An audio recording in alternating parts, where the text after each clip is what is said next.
Bonjour, on va commencer puisqu'on n'a pas tellement de temps devant nous et puis je pense que le sujet mérite d'être bien approfondi. Écoutez, moi c'est un petit peu, je vais vous raconter un peu mon histoire là dans cette affaire. J'ai fait une enquête sur les jeunes journalistes et puis il se trouve que plusieurs avaient choisi l'option sport et ils sont engagés dans le journalisme sportif. Et les entretiens dont j'ai pas à vous parler, mais m'ont beaucoup frappé par la spécificité, à la fois quand on est jeune journaliste, femme, et qu'on intervient dans le sport, c'est pas tout à fait pareil que dans d'autres secteurs. Et puis, de la même manière, quand j'entendais les journalistes, là vous avez eu des débats ces jours-ci, autour, y compris de la question des journalistes femmes travaillant dans le sport ou sur le sport, j'ai vu que le fait d'être jeune avait aussi posé des questions particulières. D'où cette idée de créer. Alors, certains vont peut-être se dire il va y avoir des thèmes redondants par rapport à ce que vous avez déjà discuté hier.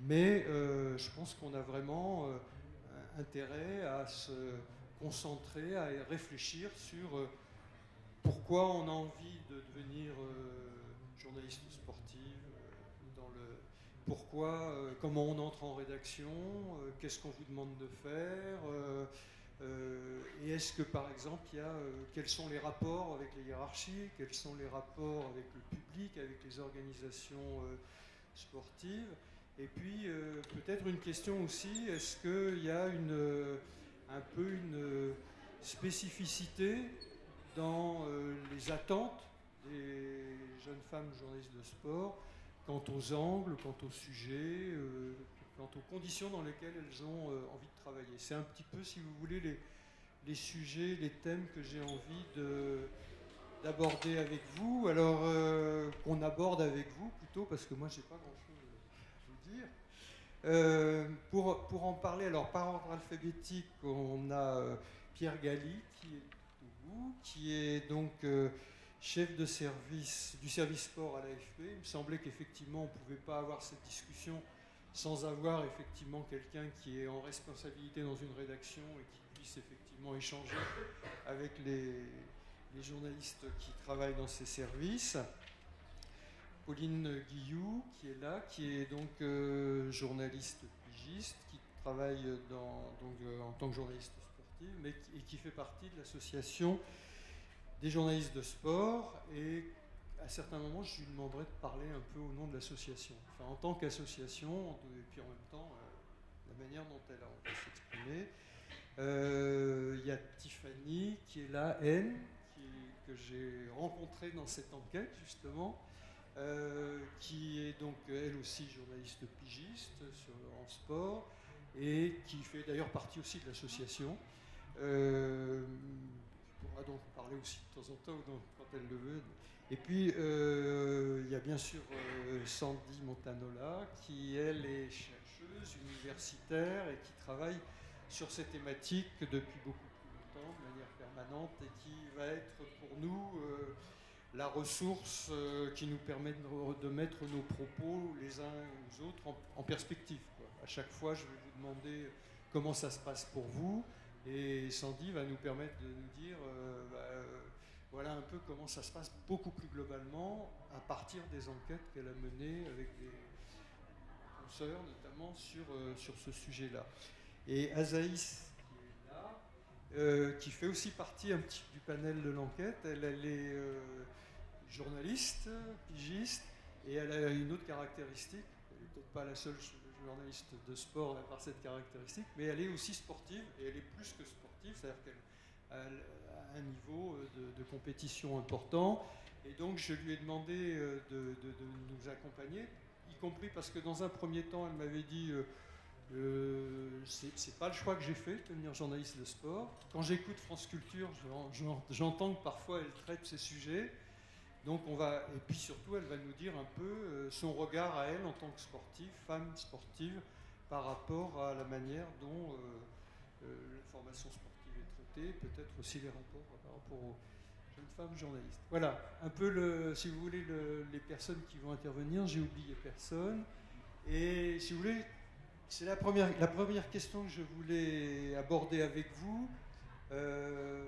Est-ce que, puisque j'ai démarré par là en disant que c'est en rencontrant dans une enquête sur les jeunes journalistes un certain nombre de jeunes femmes qui ont pris cette option, est-ce que c'est quelque chose de fréquent? Est-ce que c'est quelque chose qui est très recherché?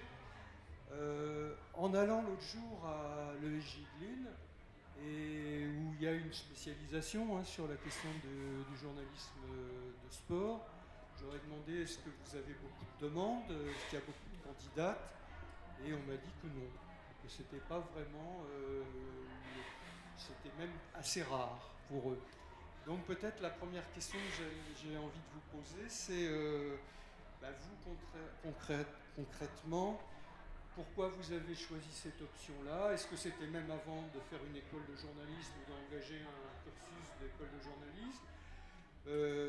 Ou est-ce que c'est à l'école que ça vous est venu? Ou est-ce que c'est au moment d'arriver en rédaction que les choses vous sont apparues comme plutôt intéressantes dans ce secteur-là? Alors j'ai peut-être demandé d'abord à Tiffany comment ça s'est passé pour elle. Bonjour à tous déjà. Du coup, moi je vais être journaliste depuis que je suis assez jeune. Je crois que c'est né aux alentours de la primaire CE1.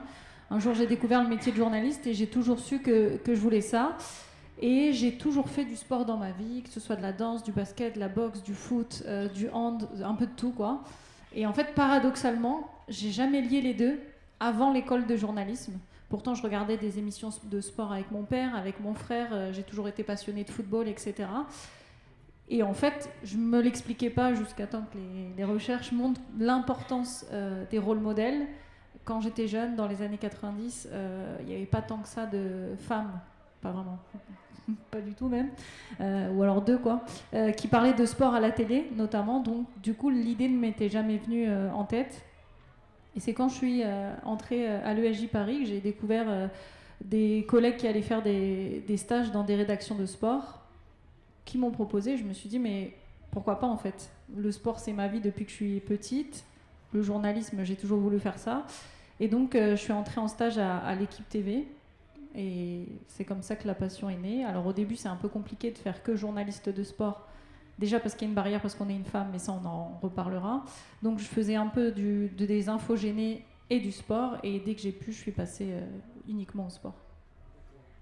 Alors Pauline, même question. Alors là, du coup, je vous pose la question à vous, et puis un peu, est-ce qu'il y a un regard de l'association sur cette question en termes d'attirer des nouvelles vocations, ou au contraire conseiller justement avant ceux qui s'interrogent, celles qui s'interrogent?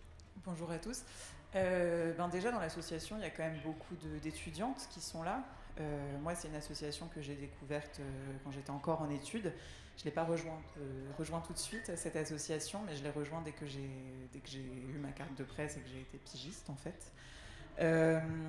Moi, c'est un petit peu... je pense que je suis dans le même cas de figure que Tiffany. Pour l'instant, ça fait 2 ans que je suis pigiste. Moi, ça a été un peu la grande surprise de tout mon entourage, en fait, de me diriger dans le journalisme de sport. Je pense que beaucoup des gens autour de moi n'y croyaient pas trop. J'ai fait ça parce que je voulais suivre ma passion, tout simplement. Moi, je suis une passionnée d'événements sportifs, de Jeux Olympiques, de foot surtout, de tennis, j'adore ça. Et puis aussi, ce que j'aimais bien, c'était qu'on pouvait parler de plein de choses à travers le sport. On peut parler de société, on peut parler de politique, d'économie. En fait, c'est très transversal. Et en fait, c'est un peu comme Tiffany aussi. J'ai fait un stage et ça a confirmé vraiment ma volonté de me lancer là-dedans.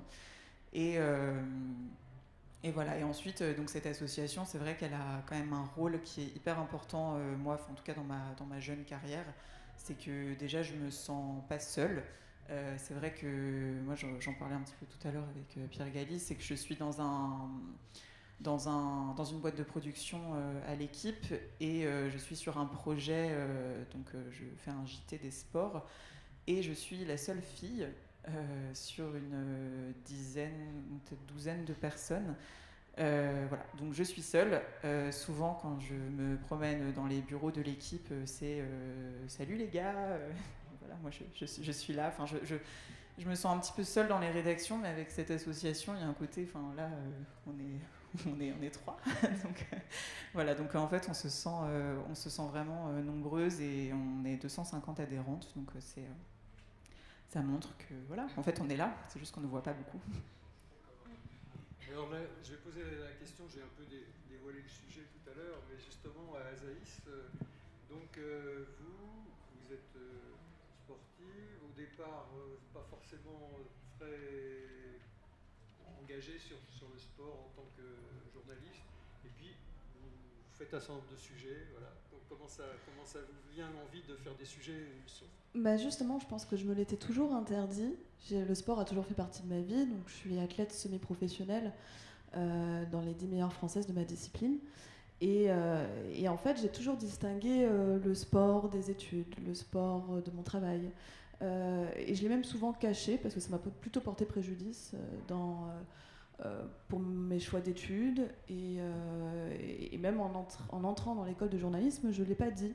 Parce que je me suis dit, ça va encore me porter préjudice. Donc je l'ai plutôt caché. J'ai toujours dit, moi je suis sportive, mais ça fait partie de ma vie à côté. Mais et à côté de ça, je suis journaliste, mais c'est deux choses complètement indépendantes.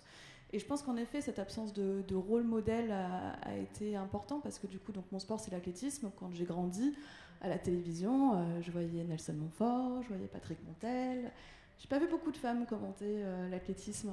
Et je pense que ça a beaucoup joué sur le fait que je puisse pas me projeter en tant que journaliste de sport. Et avec les années, en fait, en lisant aussi les papiers, en regardant comment était commenté le sport et ma discipline notamment, je me suis dit, mais t'en es complètement capable, pourquoi tu t'en embarques pas ? Et donc c'est au sein de Radio France, où je suis pigiste, que je tente de vendre des sujets, surtout sport et société, parce que c'est les sujets qui m'intéressent le plus. Donc je vais chercher dans la psychologie, l'accompagnement psychologique des sportifs, sport et environnement, sport et femmes beaucoup. J'ai monté un podcast qui s'appelle Femmes de sport, sur la place des femmes dans le sport. Et j'essaie de m'emparer de ces sujets-là. Mais ça reste compliqué de traiter de sport dans les rédactions. Ok. Du coup, Sandy, comment vous voyez le sujet?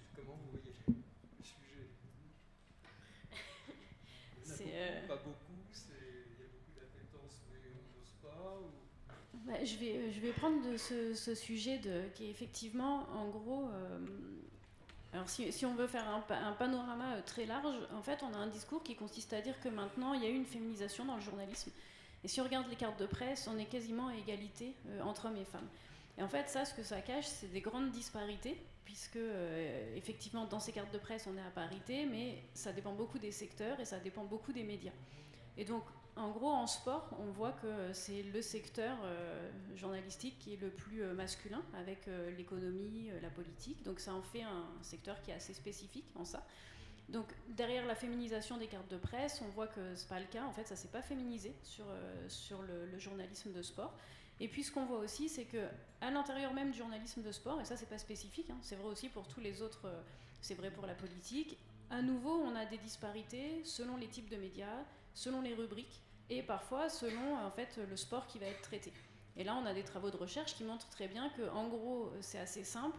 Plus le sport est considéré comme important dans le pays et dans le média considéré, parce que le sport n'est pas aussi important, par exemple, dans Le Monde que dans d'autres, et moins on a de femmes. Et en fait, ça, c'est ce qu'ont montré les travaux de recherche de façon évidente et dans l'ensemble des pays. C'est pas spécifique à la France. Alors, ce qui est assez logique, c'est qu'en fait, l'entrée des femmes dans un secteur masculin, et là non plus, c'est pas spécifique au journalisme, se fait dans les endroits qui sont les moins convoités. Ce qu'on montre aussi, c'est qu'il y a des grosses différences de statut. Et donc on trouve, ça c'est une enquête qu'on a menée sur le journalisme au sens large, et pas juste sur le sport, on trouve beaucoup plus de femmes parmi les pigistes et les postes précaires. Et donc effectivement, la féminisation se fait ce qu'on appelle nous par le bas, c'est-à-dire en gros par les postes qui sont les plus accessibles parce que les moins convoités. Le journalisme de sport, c'est une spécialité qui est extrêmement concurrentielle. Et donc, en fait, plus c'est concurrentiel et plus il est difficile de laisser sa place pour une femme. En fait, c'est ça, parce que quand on parle de féminisation, ça veut dire aussi qu'on arrive dans des services et en fait, on attend qu'il y ait un renouvellement.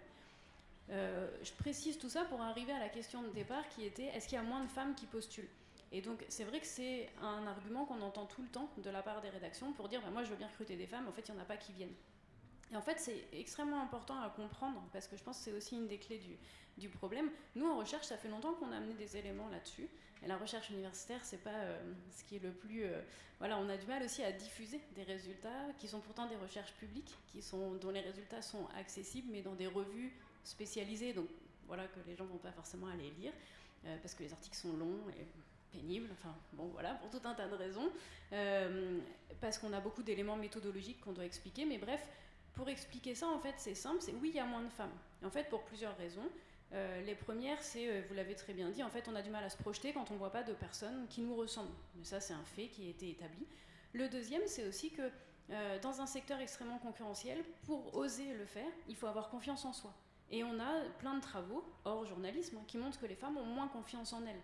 Pour tout un tas de raisons, et notamment parce qu'à l'école, par exemple, on leur laisse moins la parole. Elles ont moins de temps de parole. Ça, c'est des travaux qui ont été menés sur les scolarités. Donc, on les habitue moins à prendre la parole, on les habitue à avoir moins confiance, forcément, aller toquer à la porte d'un média pour dire moi, je vais faire du commentaire sportif. On sait que c'est aussi plus difficile.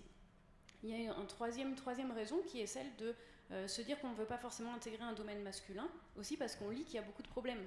Et nous, par exemple, là, je prends la casquette école de journalisme, je suis responsable d'une partie de l'école de journalisme de Lannion. On a des étudiantes qui arrivent et qui veulent faire du sport, qui font des stages dans certaines rédactions et qui reviennent en disant « je ne vais plus faire de sport ». Parce que l'ambiance, et ça c'est vrai pour des filles comme des garçons, pour nous à l'école, et ça dépend, parfois dans un même média, ça dépend des rubriques.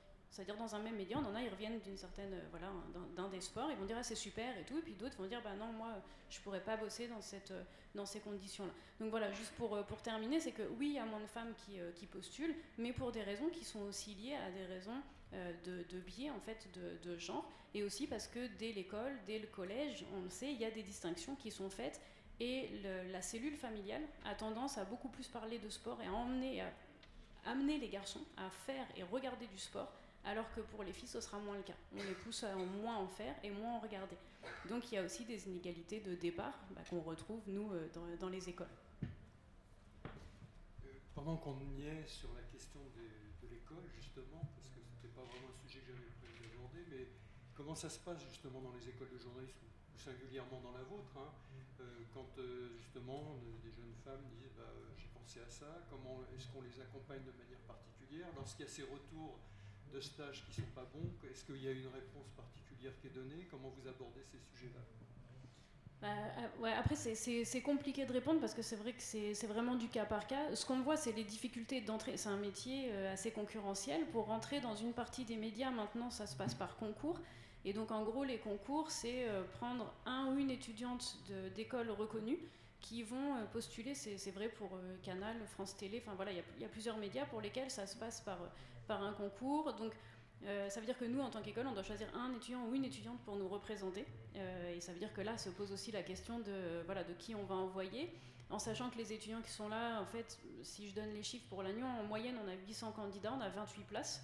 Donc ça veut dire que déjà, rentrer dans l'école, c'est compliqué. Et une fois qu'on est à l'école, il faut réussir ensuite à pouvoir représenter son école dans le média qui nous intéresse. Ça, c'est aussi la réalité des conditions d'insertion.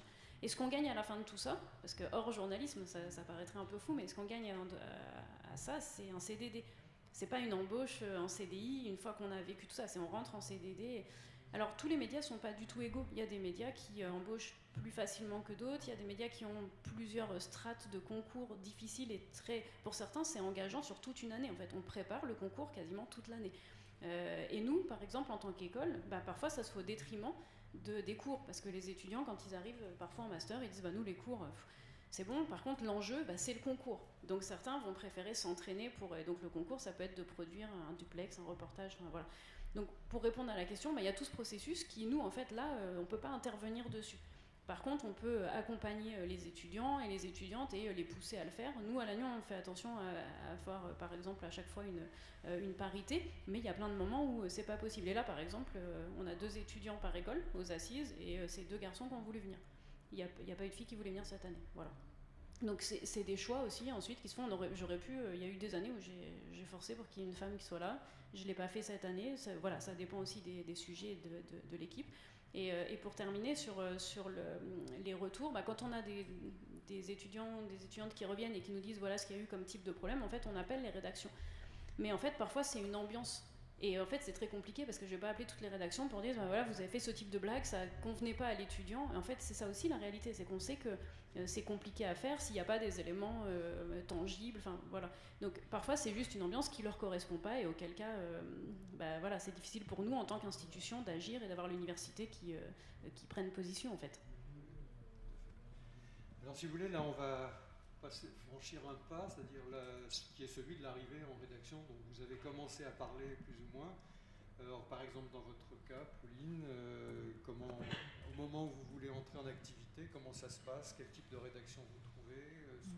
Donc comme statut, là tout à l'heure Sandy parlait des statuts. Pour rappel d'ailleurs, plus globalement dans l'enquête, puisque je présente le baromètre tout à l'heure, les 30 ans, moins de 30 ans, 64% de précaires. Donc effectivement, on a beaucoup de chances d'être précaires, mais là, effectivement, c'est assez significatif. Vous êtes tous sur des statuts de pigistes. Je suis dans les 30%, je pense. Du coup, moi, ça va faire un petit peu écho à ce que disait Sandy. Moi, je suis diplômée depuis 2022 et j'estime ne pas avoir été poussée par mon école, en fait, dans ce secteur-là. J'ai vraiment eu la sensation que c'était pas... Enfin, on était une promo de 23, il me semble, et on devait être 3, voire 4 à vouloir faire du journalisme sportif. J'étais la seule fille, et en fait, c'était pas du tout leur priorité. Pourtant, je l'ai signifié plus d'une fois, en fait, auprès de mes responsables, qui sont quand même des directeurs de rédaction. Je leur ai dit, mais est-ce que dans les services sport, est-ce que vous pourriez pas m'aider? Au final, j'ai réussi à trouver un stage miraculeusement toute seule. Ensuite, en Master 2, est venue la période où on passe les bourses. Là, on m'a tout de suite poussé à passer que les bourses pour France Télévisions, pour TF1.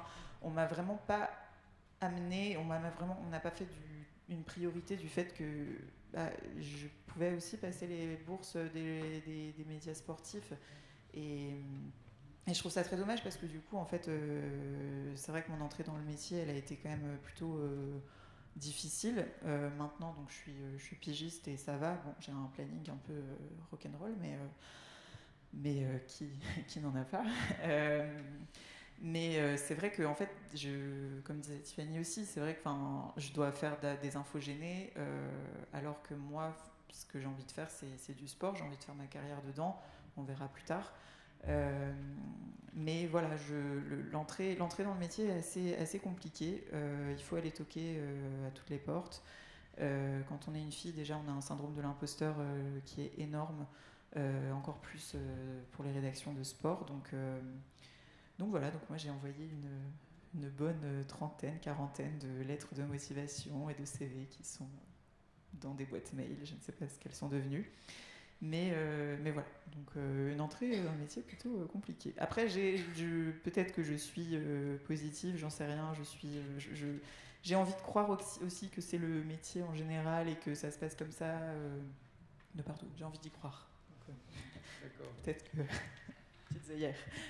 Et alors, quand vous êtes rentré, quand vous pouvez travailler sur les questions de sport, est-ce qu'il y a une espèce de filtre qui s'impose? C'est-à-dire, tu es une femme, donc tu vas travailler sur tel type de sujet, ou ça va être tel type d'angle, ou ça va être, etc. Ou dans telles conditions. Voilà. Non, pour l'instant, ça ne m'est pas arrivé encore. En tout cas, je fais des missions qu'un garçon pourrait faire. Donc voilà, même quand je suis à France Télévisions, je fais aussi des sujets de sport et voilà. Donc pour l'instant, je fais les mêmes missions que messieurs. D'accord. Tiffany? Donc moi j'ai eu mon premier stage, comme je le disais tout à l'heure, à l'équipe TV. À l'issue de ce stage, j'ai pu être gardée en pige. J'avais pas encore terminé l'école de journalisme, donc ma 3e et dernière année était partagée entre l'école et ses piges, ce qui faisait du 7/7, mais ça prépare bien au planning qui nous attend ensuite en tant que pigiste. Rock'n'roll, c'est le mot, parce que On travaille la nuit, le jour, le week-end. Il n'y a plus vraiment d'heures de... Voilà. Les gens, quand ils disent « Ah, mais demain, c'est férié. » Ah bon, bah, je ne savais même pas. Donc voilà, grosso modo. Donc des piges à l'équipe TV, à Feu iTélé, qui est devenu maintenant CNews. Comme ça. Et après, vous voulez que je raconte comment ça s'est passé, l'entrée dans le métier Oui. J'ai témoigné déjà sur ça à de nombreuses reprises, mais je peux en reparler ici. J'ai témoigné dans le documentaire de Marie Portolano, Je ne suis pas une salope, je suis journaliste. Si vous ne l'avez pas vu, je vous encourage vivement à le regarder. Il est de nouveau disponible depuis quelques jours sur MyCanal. Et si vous voulez un peu l'envers du décor de comment ça se passe pour les femmes, on est 18 à témoigner dedans. Et pour vous raconter grosso modo mon histoire, moi j'ai sollicité ce stage, j'avais 19 ans. Et j'ai pas compris pourquoi le responsable de stage a tiqué à me faire entrer dans la rédaction. Et je comprenais pas. Il me disait t'es jeune, etc. Oui, mais bon, je suis là, je suis en école. J'ai compris il y a quelques mois. Quand on a 19 ans, je suis rentrée finalement à 20 ans et qu'on arrive dans un monde où il y a que des hommes qui sont beaucoup plus vieux et qui n'hésitent pas, malgré notre jeune âge, à nous parler de sexe à longueur de journée, puisque c'est le cas. Je peux comprendre qu'il ait eu des réticences. Et en fait, moi, j'ai été harcelée par un de mes chefs pendant, je dirais, je sais plus, 4, 5, 6 ans, je sais pas, c'était quotidien. En fait, ce chef, qui était en plus celui qui décidait qui venait en pige le soir et les week-ends, donc ce qui me concernait directement, s'est amusé à présumer de mon orientation sexuelle. Donc, et après, il s'en est moqué. Donc, pour vous faire simple, pour lui, j'étais lesbienne. Que ce soit vrai ou pas, on s'en fout totalement. Et du coup, il s'en moquait quotidiennement. Au début, c'était auprès de collègues. Après, il y avait des invités qui arrivaient dans la rédac, je sais pas moi, des grands sportifs. Ils disaient ça c'est Tiffany, elle est lesbienne. Enfin, des choses comme ça. Alors, ça peut vous paraître rien, mais quand ça dure 4, 5, 6 ans et que c'est quotidien et que, je sais pas, moi, on regarde un match de Marion Bartoli à Wimbledon et que je suis en train de l'encourager et qui dit ah, t'aimerais bien lui faire des choses, toi bon, voilà, des trucs comme ça. C'était devenu quotidien, j'ai tout essayé. J'ai essayé de lui demander d'arrêter. J'ai essayé de rigoler d'abord, de demander d'arrêter, de lui montrer que ça me mettait mal. Il n'a rien fait. Il m'a aussi un jour enfermée dans une pièce pour que je lui avoue que donc j'aime les femmes et il me filmait. Et du coup, je sais pas ce qu'est devenu cette vidéo. Je lui disais, mais là, j'ai du travail. En fait, là, je devais faire un JT qui était en continu. Et du coup, je devais remplir une machine. Et là, je lui disais, mais en fait, la machine est bientôt vide, donc il n'y a plus de JT. Il me dit, ça, c'est pas grave, je m'en fous. Je suis le chef, au pire, il y aura un noir antenne, mais d'abord, tu vas me dire que t'aimes les femmes. Donc j'ai fini par dire oui, j'aime les femmes, j'ai plein de copines et tout. Et il m'a dit c'est bon, je couperai à la vidéo et j'ai ce que je veux. Et voilà, j'ai pu sortir de la salle. Mais pour vous dire que ça, au final, ça s'appelle de la séquestration. Et du coup, c'est un peu, ça peut vous paraître fou, mais il y a plein de choses comme ça. Ce monsieur, avec une autre de mes collègues ou même parfois avec des hommes, il s'amusait à enlever sa ceinture et à dire je vais te fouetter si tu dis pas ça. Mais du coup, avec le recul, je vous disais, je comprenais pas pourquoi le responsable de stage ne voulait pas m'envoyer là-dedans. Et franchement, je peux comprendre, donc il faut avoir les nerfs solides. Et pour vous finir la petite histoire, j'ai fini par le dénoncer parce qu'on m'y a poussé lors d'une réunion avec des chefs. Et je crois qu'il a eu un petit blâme.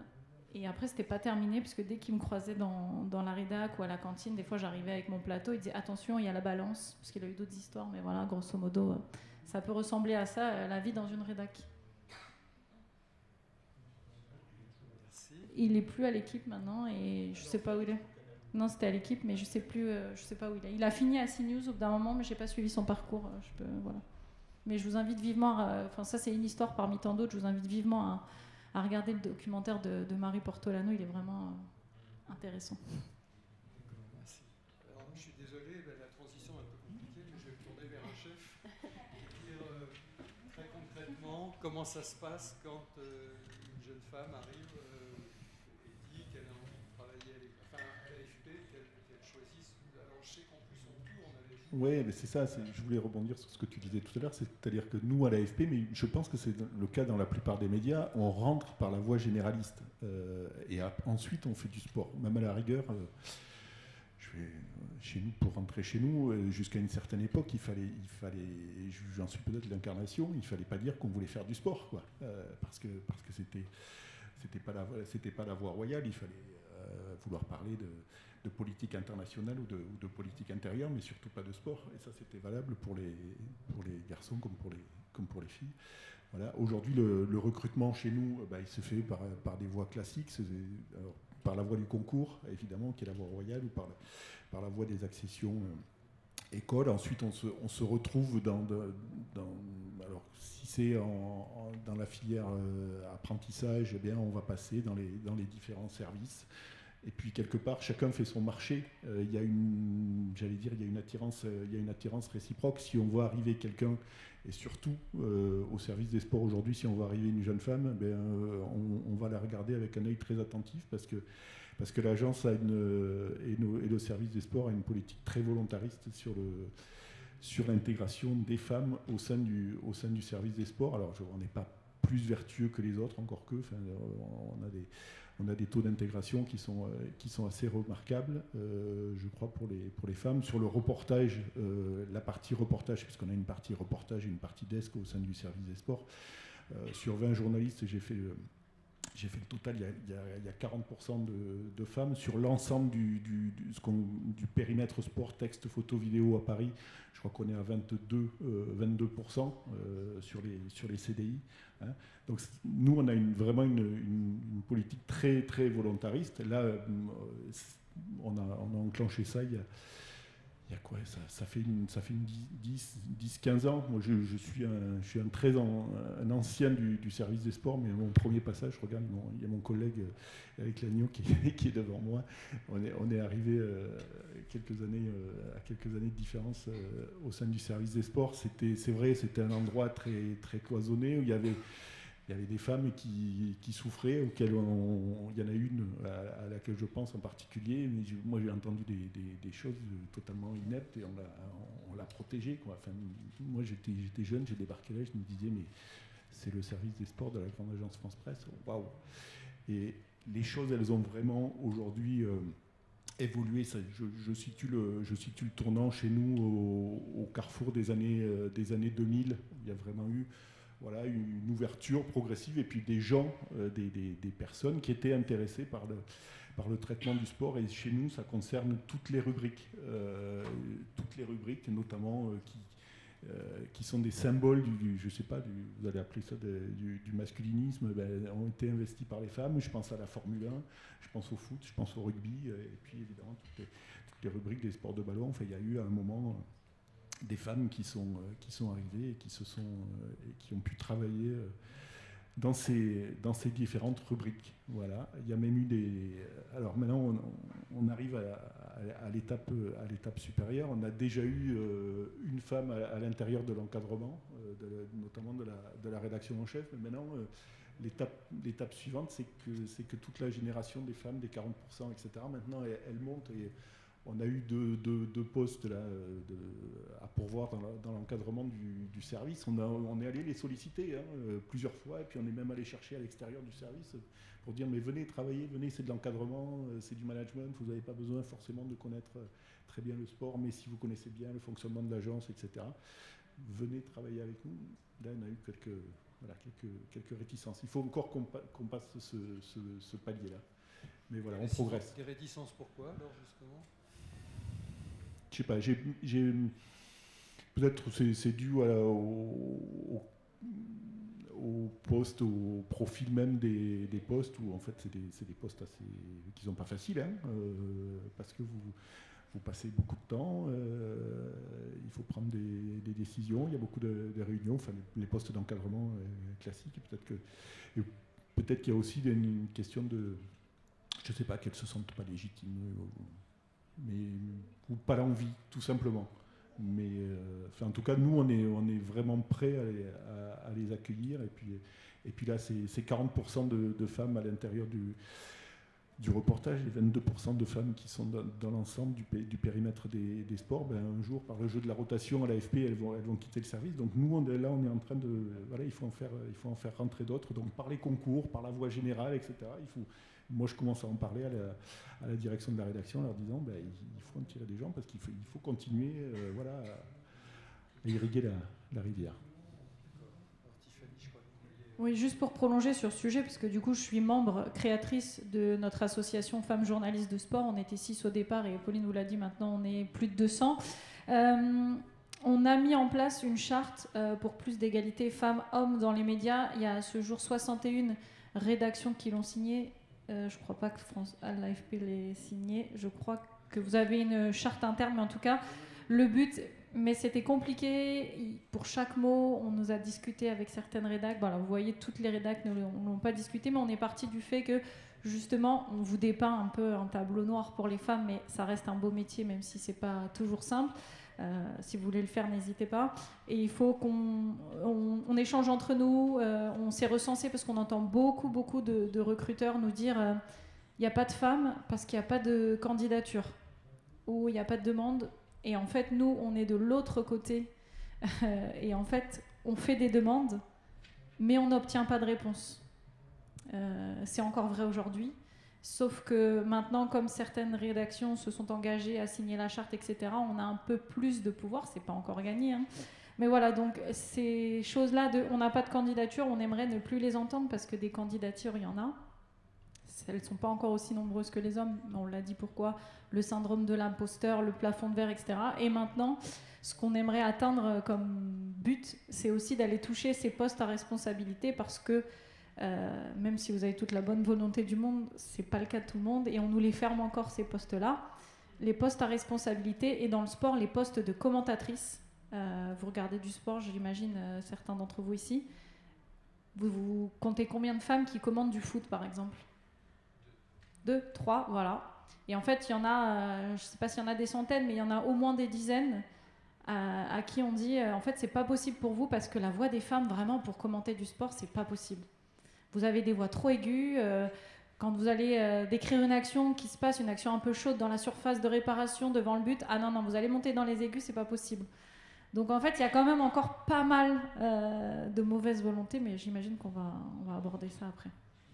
Ou pas d'ailleurs, mais je tenais à le dire. Alors peut-être Azaïs, vous avez un problème de voix aussi ? Je sais pas, mais en tout cas, pour prolonger sur mes débuts, si jamais, moi j'ai commencé à RMC, donc on aurait pu se dire que j'aurais pu basculer facilement vers RMC Sport. Et c'est vrai qu'à vous écouter, je me suis posé la question pourquoi est-ce que finalement j'ai pas basculé vers RMC Sport ? Pour plusieurs raisons. Déjà, on m'y a pas poussé, alors qu'à RMC, on savait que j'étais sportive. Et quand je discutais avec les quelques filles qui avaient RMC Sport, elles me rapportaient des faits de harcèlement sexuel. Donc, et je suis arrivée à un moment où l'un des chefs a été écarté justement pour des faits assez similaires à ceux que tu décris. Et je pense qu'inconsciemment, ça m'a pas trop donné envie de pousser cette porte-là. Et quand j'ai pu faire quelques sujets de sport à RMC Info, il y a une fois où on m'a mis sur un sujet foot parce que personne n'était là. C'était un poste du soir où j'étais toute seule en reporter. On m'a mis sur ce poste-là. Et il y a eu une actualité sur le football, donc je m'en suis emparée.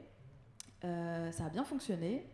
Et le lendemain, un garçon est revenu et a dit « Azaïs, tu me redonnes ce sujet » et a récupéré le sujet le lendemain pour poursuivre sur cette thématique. Donc, les sujets sport, visiblement, on me les attribuait que si j'étais la seule dans la rédaction, mais sinon j'étais pas capable de couvrir du football.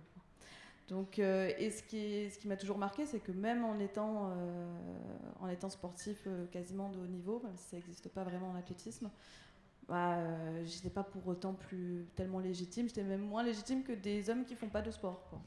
Donc ça, c'est quelque chose qui m'a toujours marqué.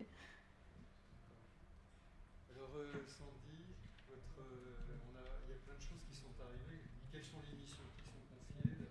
Quelles sont, et puis alors, évidemment, tout ce que vous alliez aborder, ce que vient d'aborder Azaïs, comme étant des choses qu'elle a vues, etc. C'est vrai qu'on voit, tout à l'heure on a abordé l'intégration, donc on a vu toutes les, voilà, on a vu un peu toutes les difficultés pour rejoindre des rédactions. Dans les travaux de recherche, d'abord hors journalisme, on sait qu'il y a une difficulté d'accès aux postes à responsabilité. Donc pour l'instant, les femmes sont beaucoup moins présentes. Il y a un ouvrage très intéressant de Julie Sedel, par exemple, sur les dirigeants de médias, et pour lequel on voit qu'on est en dessous des 20% en fait, de femmes parmi les dirigeants de médias. Donc les postes vraiment à haute responsabilité. Et là aussi, en fait, l'intégration se fait dans des postes qui sont des postes, alors par exemple, plutôt du côté du desk, parce que c'est ce qui est le moins recherché, et donc pour lequel on a le plus de facilité à entrer. Après, ce qui est, je pense, vraiment important de souligner, c'est qu'il y a aussi une très grande diversité dans les médias. Et donc c'est compliqué parce que là, on parle d'un point de vue général, et que les médias fonctionnent avec vraiment, ils fonctionnent vraiment quand même très différemment dans leur structuration. Et donc ça reste assez compliqué de... Là, dans les dernières enquêtes, par exemple, il y a des différences énormes entre la télévision et la radio, par exemple, sur l'intégration de femmes. Donc la radio est le média qui en intègre le moins. Les agences et l'AFP, c'est pas du tout un bon exemple mais dans le sens où c'est assez peu représentatif parce que c'est le média qui proportionnellement a le plus de femmes en fait intégrées, mais aussi parce qu'il y a ce fonctionnement particulier de personnes qui ne rentrent pas uniquement pour le sport, donc pas des personnes qui s'attachent en fait à des postes. Et en fait, c'est ça qui est assez compliqué et qu'il faut comprendre, c'est que si je prends certaines rédactions, les personnes qui sont là rentrent par le sport et vont rester ici. Et en fait, quand vous avez beaucoup de personnes dans un service et qu'il y a peu de possibilités en fait, de monter en termes d'encadrement, parce qu'à un moment, vous ne pouvez pas vous retrouver qu'avec des rédacteurs en chef ou des commentateurs. Et donc, en fait, ce qui se passe, c'est que vous montez, mais vous allez vite être plafonné, parce que si quelqu'un est là et que cette personne reste jusqu'à 70 ans, eh bien, ce qui va se passer, c'est que, en fait, il se passe qu'il y a peu de possibilités en fait, de monter. Et donc, il y a aussi ces difficultés-là dans des services où en fait le fonctionnement est celui-là, c'est-à-dire au bout d'un moment, si on laisse pas sa place, effectivement, en tout cas, ça manque de changement. Le deuxième élément, c'est que, on le sait, les travaux montrent très bien que, et c'est pas le seul secteur, mais le journalisme, c'est un des secteurs pour lesquels les perspectives pour monter, par exemple, en encadrement, se font de façon non transparente. C'est-à-dire avec des procédures qui, là encore une fois, dans certains médias, sont non formalisées. Et donc ça, la dernière enquête, on a fait avec 2 collègues sur la France, la Suisse et la Belgique, et on posait les questions aux journalistes sur en fait, est-ce qu'il y a des procédures qui sont formalisées, transparentes, pour savoir par exemple qui part au JO, qui voudrait tel poste. Et en fait, on se rend compte que donc, sur l'enquête, c'est 75% des rédactions de sport pour lesquelles en fait, ça se fait en fonction des rédacteurs en chef ou rédacteurs en chef adjoints, responsables événements par exemple, qui vont choisir les personnes. Et en fait, c'est là la clé. Je terminerai là-dessus, mais en fait, ce qu'on a vu, nous, dans un ouvrage qu'on a fait avec 2 collègues qui s'appelle « Couvrir le sport à la télévision », ce qu'on a vu, c'est que c'est aussi une clé pour les chefs de certaines chaînes, par exemple, pour pouvoir demander aux pigistes, aux CDD, de travailler plus, avec cette idée que plus ils s'engagent, plus ils font de choses de qualité, et plus, en fait, on leur fait miroiter le fait qu'ils pourront suivre des événements. Et ça, c'est pas vrai pour tous les médias. Par exemple, ça se passe beaucoup moins en PQR. Donc, voilà, ce qui est vrai pour la télé n'est pas pour toutes les télés. Donc, c'est compliqué de répondre comme ça. Mais en tout cas, ce qu'on a vu, c'est que ça permet aussi de pouvoir, dans un métier très concurrentiel, bien, en fait, se dire, voilà, on prendra celui qui aura fait le plus de long format, par exemple, ou celui qui aura le plus de relations avec des athlètes, qui aura ses entrées, qui aura... Et donc, en fait, tout ça amène parfois à rendre le métier... très compliqué en fait à vivre si on veut avoir une vie privée à côté. Et ça c'est aussi une réalité, c'est-à-dire qu'il y a beaucoup de difficultés. C'est la première difficulté qui a été mentionnée dans l'enquête qu'on a faite là sur quasiment 300 journalistes sur la France, la Belgique et la Suisse. C'est une des difficultés qui est abordée. Et je termine là-dessus parce que ce qui est important, c'est qu'on sait que chez les femmes, c'est redoublé par le fait qu'en France, comme en Europe, pour l'instant, pèse toujours plus sur les femmes le fait d'avoir des enfants, le fait d'être proche aidant pour les parents malades, voilà. Et donc ça veut dire que, et ça répond à une partie sur les postes à responsabilité. On sait qu'un des freins, c'est aussi que si on attend de ce métier qu'on soit là avec une disponibilité complète en week-end, partir un mois si on doit couvrir des événements, eh bien c'est beaucoup plus difficile pour les femmes de s'organiser. Résultat des enquêtes, les femmes en journalisme, en sport, ont moins d'enfants, par exemple, proportionnellement que leurs homologues masculins. Donc elles ont plus de mal à avoir une vie privée et familiale à côté. Et c'est vrai que je confirme ce que vous dites avant de venir. Là, donc, j'ai mené des entretiens succincts avec certaines collègues du service et j'aurais dit mais quels sont les freins parfois. Il y a une collègue qui m'a répondu en fait j'ai eu pas mal de coups de fil de jeunes consoeurs qui sont futurs consoeurs qui sont en école de journalisme et qui me disent que le problème, c'est les horaires. Voilà, c'est les horaires, c'est le soir, c'est le week-end, etc. Et puis même une de nos journalistes qui me dit oui, moi je le fais maintenant, mais c'est vrai que j'adore ce que je fais. Mais c'est vrai qu'il y a un problème, par rapport au week-end, au soir, etc. Qu'on a du mal à se projeter, qu'on fait une croix sur notre vie sociale, mais ça, quelque part, moi, je vais dire qu'on l'a tous fait à un moment. Hein. Moi, dans ma vie professionnelle, j'ai travaillé, je sais pas, 7 week-ends sur 8 pendant 25 ans. Des soirées, j'en ai pas eu beaucoup, etc. Voilà, c'est un choix. Je pense que quand on s'engage dans le journalisme de sport, c'est quelque chose qu'il faut avoir en tête. Alors, je veux bien comprendre que pour des femmes, dans certaines conditions, c'est beaucoup plus difficile, mais voilà, il faut l'avoir en tête. C'est ça, mais je pense que, en fait, il y a deux éléments. En tout cas, nous, sur ce qu'on a vu là, il y a une question de génération.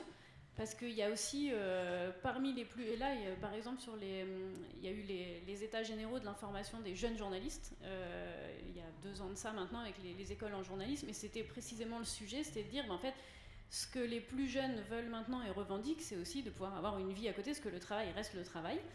Et donc, et ça ne veut pas dire que tous le partagent, mais en tout cas, c'est un point fort, en fait, qui a été fait, mais aussi parce que l'idée, c'est de dire, en fait, ça reste un travail encadré par la loi, et que dans certains cas, on le sait, en sport, il y a certaines rédactions qui...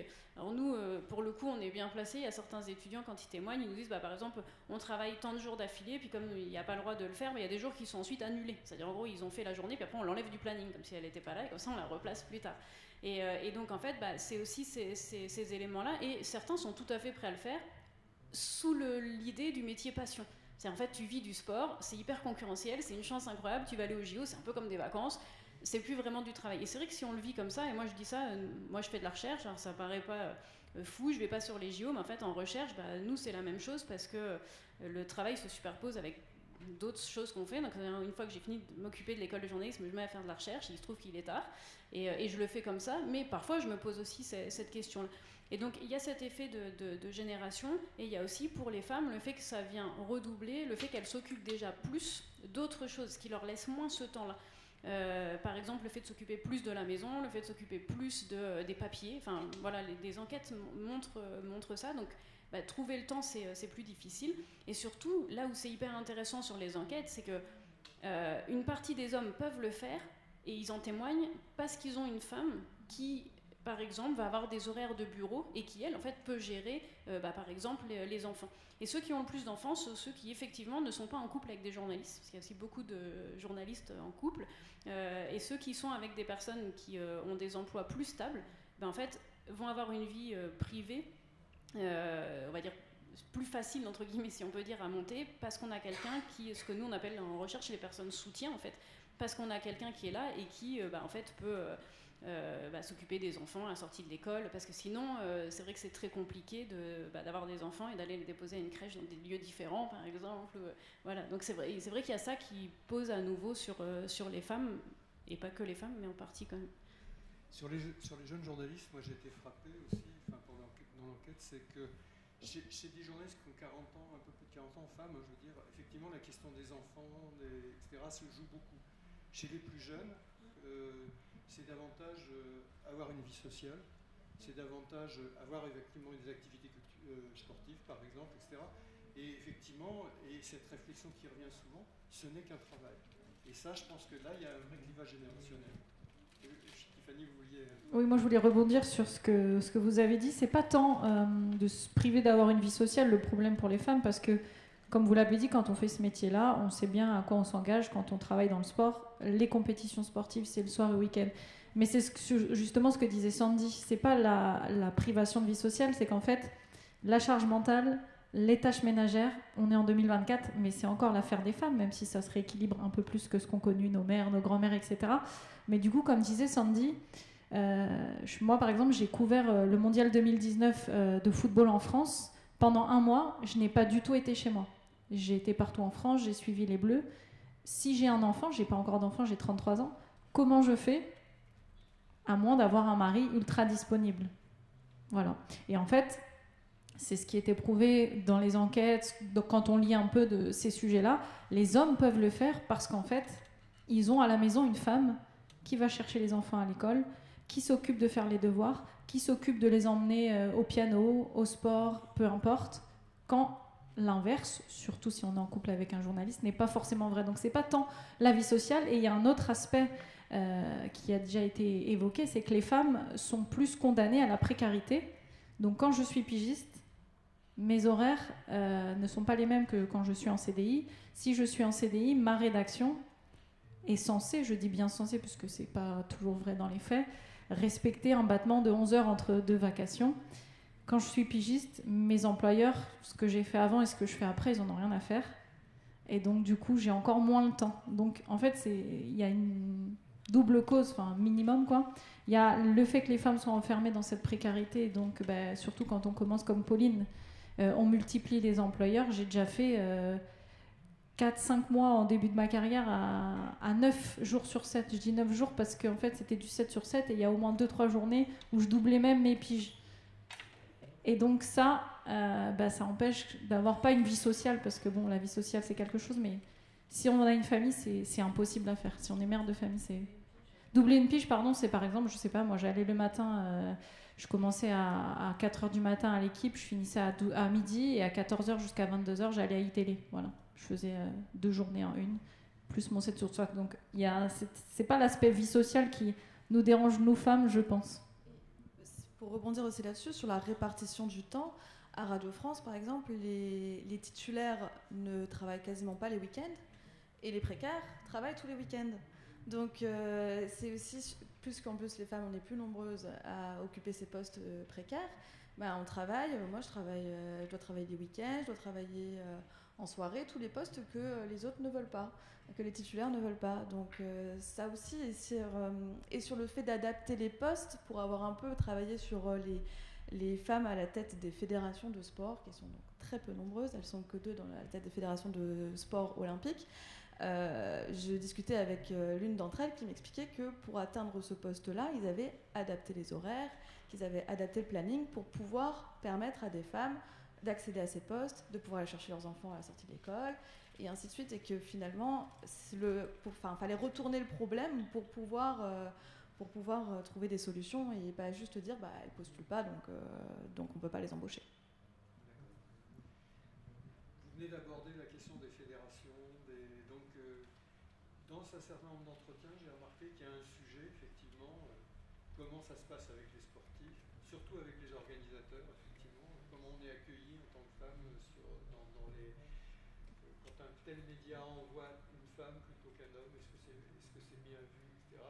Donc tous ces aspects-là, et puis et le public, comment ça se passe, et notamment pour celles qui vont sur les réseaux sociaux.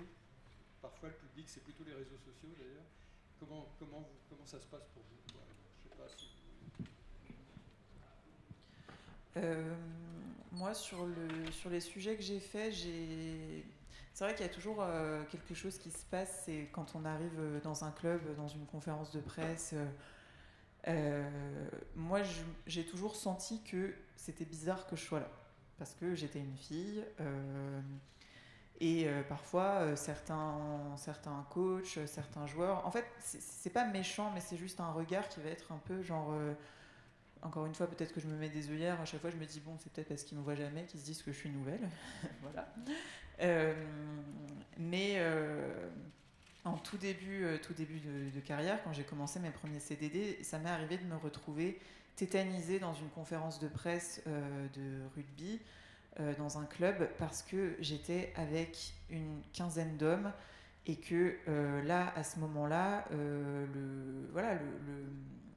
le syndrome de l'imposteur, je pense, reprend le dessus, que le stress de poser une question une question con, désolé du terme, mais pour moi je me dis non mais en fait ma question elle va être bête, je vais passer pour quelqu'un qui connaît pas son sujet, alors que si je connais ce sujet. Et voilà, donc ça m'est déjà arrivé. Après j'ai fait aussi plusieurs sujets toute seule avec des supporters, donc je suis allée dans des manifestations de supporters, aux abords des stades. Ça a été une expérience sociale assez intéressante, mais enfin, en tout cas, il m'est jamais rien arrivé, fort heureusement. Mais en tout cas, c'est vrai que ça a été. Enfin, c'est vrai. En fait, je me sens intrus en fait. Je me sens pas la bienvenue. Moi, j'étais avec mon appareil photo, je prenais des photos des supporters, avec des ultras, voilà. Et en fait, on me regarde avec des grands yeux, on me regarde pourquoi t'es là, on me dit aussi pourquoi t'es là, on le verbalise, ce rejet en fait. Et voilà, bon, au final ça s'est toujours très bien terminé, mais voilà, sur le moment où on me dit non moi je veux pas de photo, par contre je veux bien ton numéro, bon, non. Voilà. Mais voilà, donc en tout cas sur le terrain ça se passe, moi je me suis jamais sentie, pour l'instant, je me suis jamais sentie très très mal, mais c'est vrai que je me sens pas à ma place, entre guillemets, très gros guillemets, parce que si je suis à ma place, je vais combattre ce syndrome de l'imposteur. Je suis femme journaliste de sport, donc évidemment que, j'espère que vous avez la ref et la traîne, on a tenté de m'embrasser en duplex ou de me mettre des mains aux fesses. On m'a traité de salope sur les réseaux sociaux et on m'a dit de retourner dans la cuisine. Je suis pas sûre que je sois meilleure cuisinière que commentatrice, mais bon, c'est selon. Qu'est-ce qu'on m'a dit d'autre? Évidemment que c'est mon métier d'aller à la pêche aux infos auprès des joueurs, des agents, etc. Donc évidemment que si je leur écris en privé, j'ai des demandes farfelues d'aller manger au restaurant et plus si affinité, mais voilà, quand on est une femme, on doit aussi avoir droit à ça, ce que n'ont pas forcément nos collègues masculins, on en discute assez avec eux, mais par exemple, eux, ils vont, moi je couvre souvent la Ligue 1, eux, ils vont avoir des infos, moi pour les avoir, il faut déjà que je passe le filtre de est-ce que tu veux aller manger au resto avec moi, c'est pénible parce qu'on n'est pas là pour ça, et malgré tout, on nous renvoie toujours à ça, ou des trucs, mais bête, je suis bord terrain pour Prime, des fois j'ai des ballons qui m'arrivent dans les pieds, j'ai joué au foot, je les renvoie juste un plat du pied, je pense que tout le monde peut le faire. Waouh, t'as fait une passe. Ouais, et ça, les garçons, ça n'existe pas pour eux. Donc ça, c'est des petits exemples, mais évidemment qu'on a le droit à ça aussi quotidiennement. Mais encore une fois, comme j'ai pas envie qu'on dépeigne un tableau noir, on est là avec l'association et les plus vieilles, entre guillemets, pour défricher le terrain et préparer et faire que quand les nouvelles générations seront là, au bout d'un moment, ça sera vraiment cool d'être une femme et on pourra exercer dans les mêmes conditions que les hommes. J'espère. Je sais pas, Azaïs, là vous avez le regard. Oui, après moi je discute avec des athlètes de l'équipe de France d'athlétisme et alors souvent elles n'ont pas de relation privilégiée avec les journalistes de sport qui sont en général des hommes. Et elles me disent, moi on m'interviewe moins parce qu'il n'est pas copain avec moi, il est copain avec un tel qui est un homme. Et c'est vrai que après quand on décrypte et qu'on lit les articles, alors moi je suis beaucoup l'équipe sur l'athlétisme, c'est surtout des hommes qui sont interviewés après les compétitions. Il y a eu, là pendant les championnats d'Europe de cross, il y a eu une super épreuve qui est le relais mixte. Ils ont fait médaille d'or. Et tout l'article, il y a une seule interview, c'est celui qui passe la ligne d'arrivée et qui est un homme, Alexis Miele. Et la performance des femmes est complètement invisibilisée. Il n'y a pas une ligne sur ce qu'ont fait les femmes pendant ce relais. Donc, sachant qu'une médaille d'or en relais, c'est 4 personnes et pas juste une. Et du coup, c'est ce qu'elle me rapporte quand je discute avec elle, c'est que elles disent en gros moi il m'aime pas plus que ça, ou il s'intéresse pas à mes performances et c'est pas il est copain avec les autres. Donc c'est cette relation là, et c'est vrai que si jamais c'est principalement des hommes qui sont journalistes de sport, ils vont probablement aller créer des liens plus avec des sportifs masculins et donc couvrir plus le sport masculin et ainsi de suite. C'est un peu un cercle vicieux.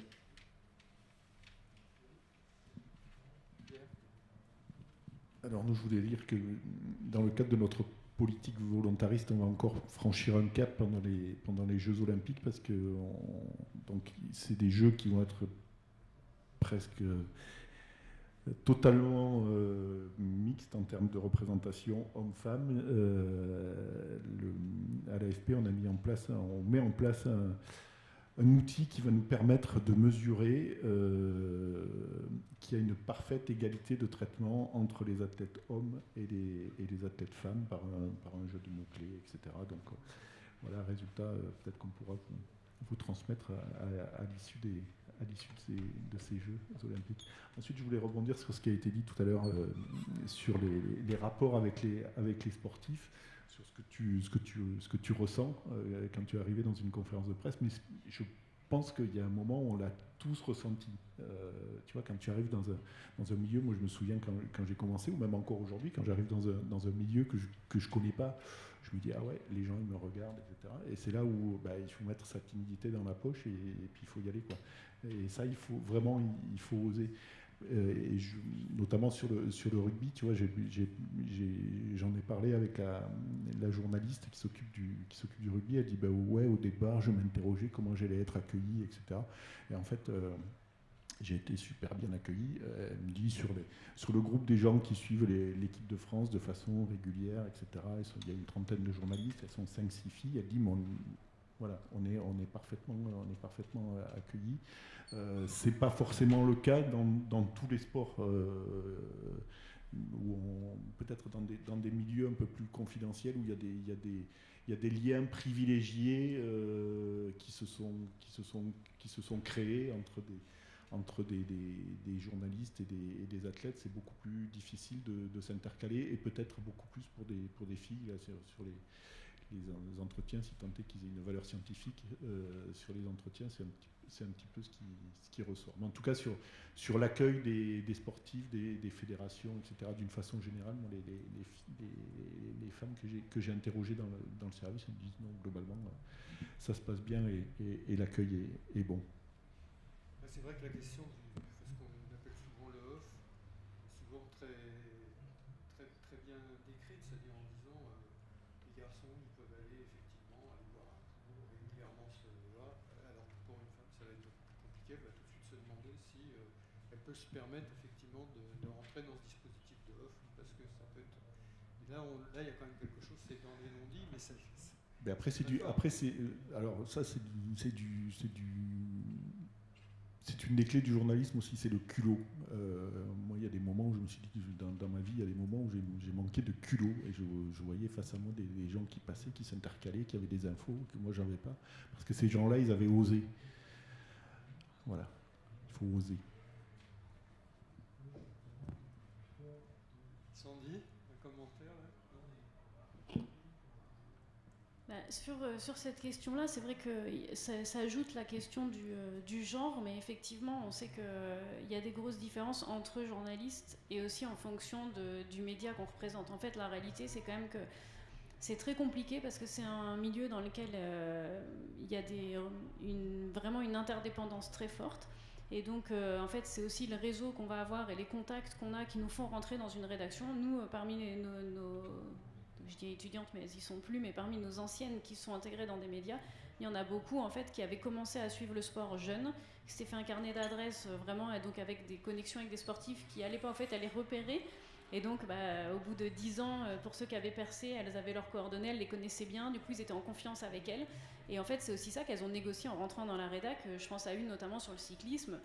Elle venait de ce milieu-là, toute sa famille venait de ce milieu-là, elle avait les coordonnées de tout le monde. Bon, elle est rentrée dans une rédac très facilement. Et elle, non seulement elle n'a pas de difficulté à rentrer dans ce milieu-là, mais par contre, elle se retrouve dans une situation d'interdépendance qui parfois est compliquée au niveau journalistique, et ça, on le sait.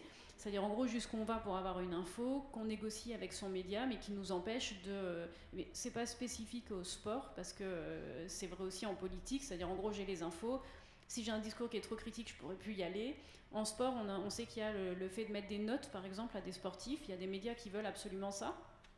parfois pour les audiences, enfin, voilà. Ça met mal à l'aise certains journalistes, en fait, parce que ça les met dans des situations qui sont très compliquées, et ça veut dire qu'ensuite on a des blocages pour aller sur place.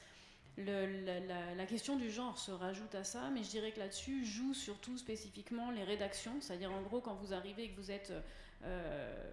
enfin voilà, il y a un certain nombre de médias, on va dire, qui ouvrent des portes plus facilement, et là aussi en fonction des athlètes et des agents. Parce qu'en fait, nous, ce qu'on a vu, quand on est allé on est allé au championnat du monde d'athlétisme à Londres, par exemple, et notre question, elle était simple, de recherche, c'était de se dire, il y a certaines chaînes, donc on a suivi la BBC, la RAI et France Télé, et on s'est dit, en fait, on va regarder, ils ont des injonctions très fortes de féminiser, d'avoir un taux de féminisation, pas de discrimination, etc. Et puis quand on regarde le contenu, en fait, on voit que ça marche pas. Et on s'est dit, on va aller voir sur place, ce qui fait qu'à un moment, entre les injonctions qu'ils ont de la chaîne et puis la réalité sur place, qu'est-ce qui s'est passé ?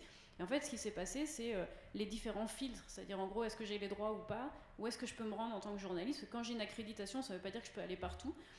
Quand on les a suivis, nous, par exemple, il y avait des tirages au sort pour aller sur certaines zones. Et donc, ça veut dire que là, nous, on était ce jour-là avec France Télé. Ils ont tiré au sort, c'était 10 heures, le créneau d'entraînement. Donc, vu que les épreuves étaient en soirée, c'était le soir du 100 mètres. À 10 heures, à l'entraînement, il n'y avait personne. Donc en fait, ils n'avaient personne à filmer. Et en fait, on a passé le reste de notre journée à essayer de rentrer ce qu'ils n'avaient pas le droit de faire dans les tribunes pour aller filmer les familles des athlètes. Et donc en gros, ils sont servis, nous, on était 2 chercheuses femmes, eux, ils étaient 2 journalistes hommes. Et en fait, on a fait comme si on était 2 couples. On est rentrés, ils ont démonté la caméra, ils l'ont mis dans le sac. Et du coup, ça leur a permis ensuite de filmer là où ils n'avaient pas le droit de filmer. En fait, on a passé notre journée à faire ça. Et c'était épuisant, enfin, je veux dire, et éditorialement... Là, je prends la casquette école. Moi, quand je vois ça, je dis aux étudiants, vous voyez, ça, ça n'a pas trop d'intérêt. Ouais, en fait, on a passé la journée quand même pour obtenir ça. Obtenir juste des images de la famille qui était en train de...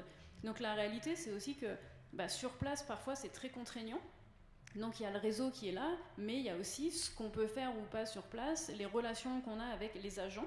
Les agents parfois changent, les athlètes prennent plus les mêmes. Et pour finir, par exemple, nous, on avait observé plusieurs fois, là... peu importe les chaînes, par exemple, il y a plusieurs athlètes qui ont dit non, moi ça m'intéresse pas de faire une télé, par exemple, ça a beaucoup moins d'audience que là, il y avait une personne qui était là qui représentait un média en ligne qui faisait beaucoup plus de... Voilà, qui pour eux, en tout cas, avait plus d'influence. C'était vrai pour Trash Talk, par exemple. Dans certains cas, il y a des athlètes qui ont préféré aller répondre à ce type de médias parce que plus d'influence, ou en tout cas, ça vise des personnes qui sont mieux pour leurs sponsors. Et donc, ça veut dire que selon les médias pour lesquels on travaille, il y a aussi une grosse différence dans les relations qu'on va avoir. Donc se rejouent aussi ici des inégalités très fortes, et là aussi selon les statuts qu'on a. Parce que le fait d'être en CDI dans un média, par exemple, qui est recherché, amène une facilité d'accès qui ne sera pas la même. Attendez, je vous passe un micro. J'allais effectivement faire l'opération de tourner vers vous.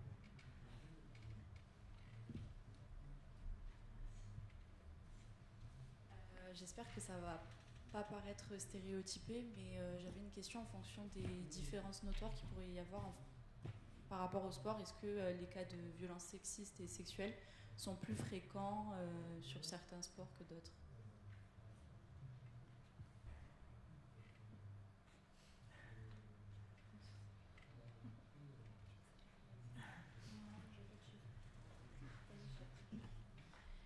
Sur les chiffres, du coup, moi je travaille pas sur la question des violences et donc on n'a pas ces chiffres-là par type de sport. Ce qu'on sait, c'est que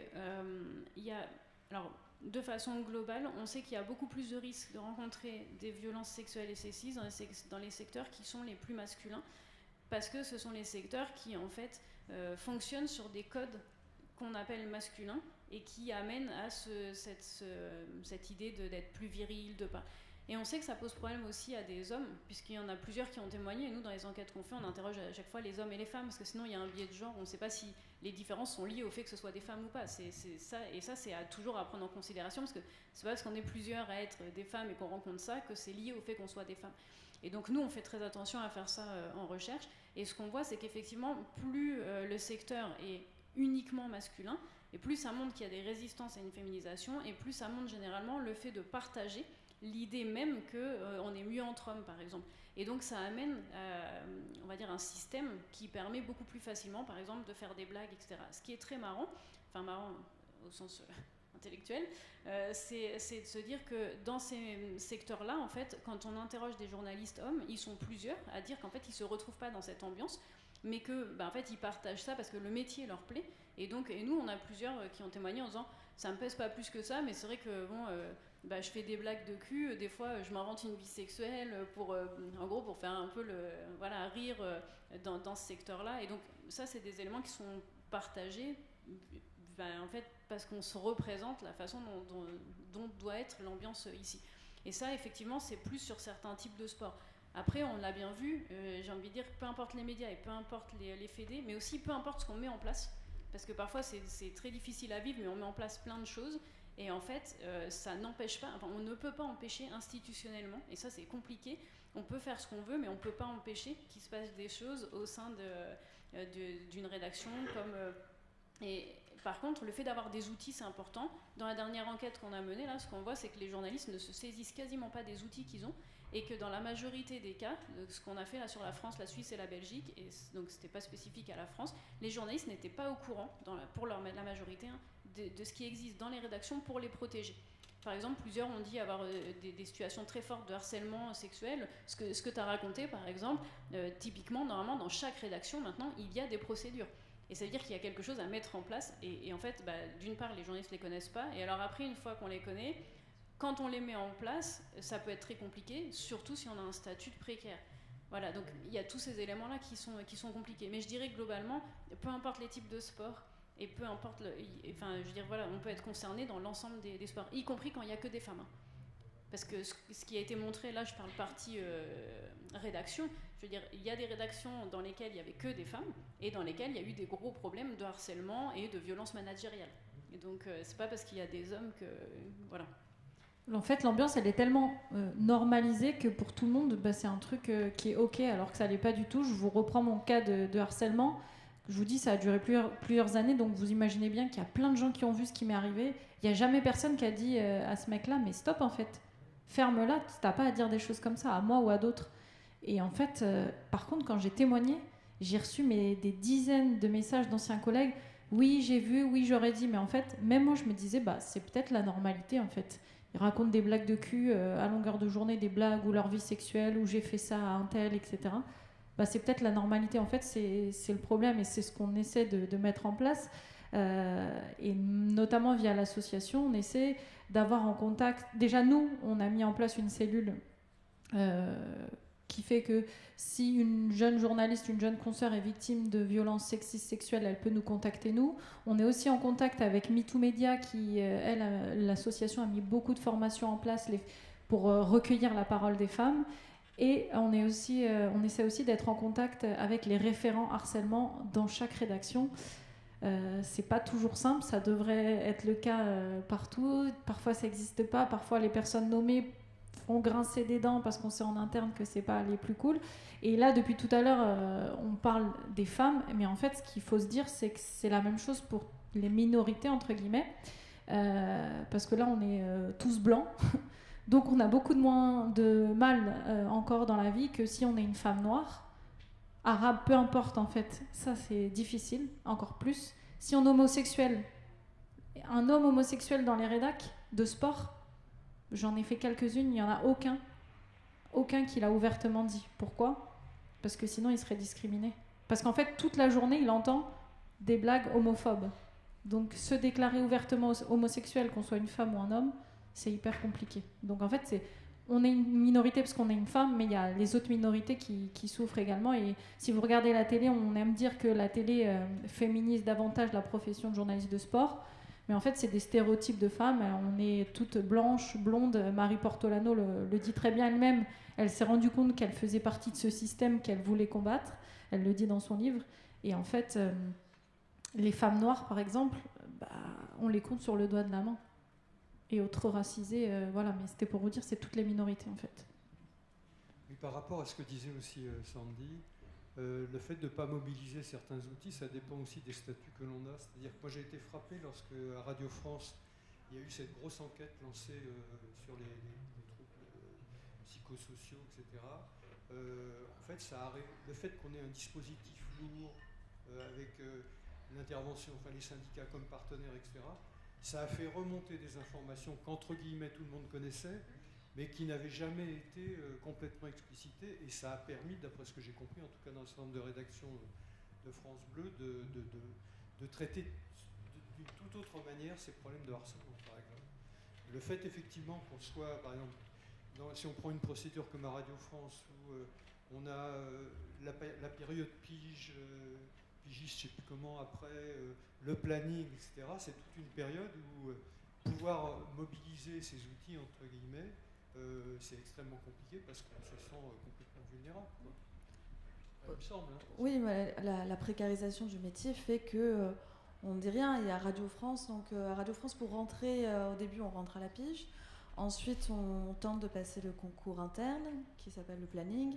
Et une fois qu'on est au planning, on enchaîne des CDD de remplacement sur toutes les chaînes de Radio France. Et donc ces planeurs, donc ceux qui sont sur le planning, sont souvent dans des grandes détresses psychologiques parce que des horaires pas possibles, des changements d'horaire, ils peuvent passer de la matinale pendant 2 semaines à des horaires de nuit la semaine d'après, et en fait on est complètement déréglé au niveau du cycle. Dans des endroits différents. Dans des endroits différents. Et donc on en croit souvent, on les voit, hein, les planeurs, ils ont un visage un petit peu marqué, donc on les remarque. Et je me souviens d'une qui craque une fois à Radio France que je rencontrais pour la première fois et qui pleure devant moi en me disant qu'elle en peut plus. Et une autre collègue titulaire à côté lui dit pleure devant nous, mais garde-le pour toi, parce que ça va te porter préjudice si demain tu veux postuler quelque part et qu'on voit que tu es faible, ça va te porter préjudice. Et ça, c'est quelque chose qu'on entend beaucoup, donc ça nous incite à ne rien dire, à rien montrer, à ne rien laisser paraître. Et puis, je pense qu'au-delà de ça, et là, ce sera vrai pour les hommes comme pour les femmes, même si les femmes sont plus concernées parce que plus souvent inquiétées sur ces questions-là. Mais en fait, quand il y a des problèmes de harcèlement, par exemple, les procédures qui sont mises en place sont les mêmes partout. C'est-à-dire qu'en fait, il faut quand même, d'une part, que ce soit public. C'est-à-dire, en gros, il faut donner des noms, parce qu'on peut au départ juste aller parler du problème, mais sauf que si on veut que cette personne, il lui arrive quelque chose, par exemple, il faut apporter des preuves, donc ça veut dire que ça va se savoir dans le service, et c'est des tout petits services, et le milieu journalistique est quand même un tout petit milieu. Et nous, par exemple, à l'école à Lannion, ça fait longtemps qu'on a une procédure, à la CEJ, donc qui regroupe les 14 écoles, on a aussi vraiment poussé pour qu'il y ait des procédures qui soient mises en place. La réalité, c'est qu'il y a beaucoup d'étudiants. Alors nous, comme ils savent qu'on fait très attention à ça, il y en a plusieurs qui reviennent mais qui nous le disent une fois que le stage est fini, en disant voilà ce que j'ai vécu sur place, mais je vous les ai pas prévenus parce que je savais que sinon vous alliez vouloir faire quelque chose, et je veux surtout pas me griller là-bas parce que bon, c'est bon, j'ai supporté, c'était un mois. Là, on a une étudiante, je pense à ça il y a 3 ans, qui est dans une radio en région. Son supérieur hiérarchique pendant son stage est un homme qui lui dit qu'il est tombé fou amoureux d'elle, il a une vie à côté et tout ça, et elle a reçu plus de 500 textos. Elle était 1 mois en stage. Quand elle nous a dit ça, nous on se dit c'est incroyable, et donc pourquoi tu nous l'as pas dit? Elle fait non mais franchement c'était tranquille, ça me gênait pas, j'ai arrêté de lire les textos, et puis voilà, je finis mon stage, comme ça je suis en bonne relation avec eux, parce que c'est dans une région il n'y a pas 50 radios. Et donc elle se dit juste, si elle retourne travailler là-bas, elle sait dans quel service il faut aller ou pas aller. Et donc nous, par exemple, on ne peut pas mettre en place une procédure sans elle. C'est-à-dire que moi, je peux pas, il faut que ce soit avec une personne. Donc on a aussi plein de situations qui sont connues. Et la réalité, c'est aussi celle-là, c'est pour terminer, c'est que ces procédures, elles sont intéressantes. Le problème, c'est que les femmes gagnent rarement des choses à l'issue de ces procédures qui sont très coûteuses, en fait, pour elles en termes de carrière. Et ça a été démontré, c'est-à-dire que oui, peut-être que la personne va prendre un blâme. Certaines, dans des affaires très médiatisées, vont finir par être virées, mais après, vous, en tant que personne, vous restez marqué avec cette idée de tiens, c'est elle qui a dénoncé bidule. Est-ce que tu la veux dans ta rédac? Voilà, et tant que les rédactions ne s'engageront pas vraiment, par exemple, pour défendre... Et là, c'est vrai aussi pour le cyberharcèlement, etc. C'est que si les femmes ne sont pas... Et les hommes, pareil, parce que là, dans l'enquête qu'on a menée, le cyberharcèlement au moment des jeux, par exemple, c'est énorme pour les hommes comme pour les femmes. Si les rédactions ne les suivent pas là-dedans, ça ne donne pas envie. Donc, ils sont plusieurs à leur dire, bon, c'est un peu ce que tu disais là, c'est dire, bon, on peut en parler entre nous, mais c'est pas la peine de faire remonter ça parce que ça donnera rien. Et c'est difficile de leur donner tort parce que dans une partie des cas, effectivement, c'est pas forcément pour leur rendre service. Et ça, c'est ça qui est dramatique. Est-ce que vous avez d'autres questions?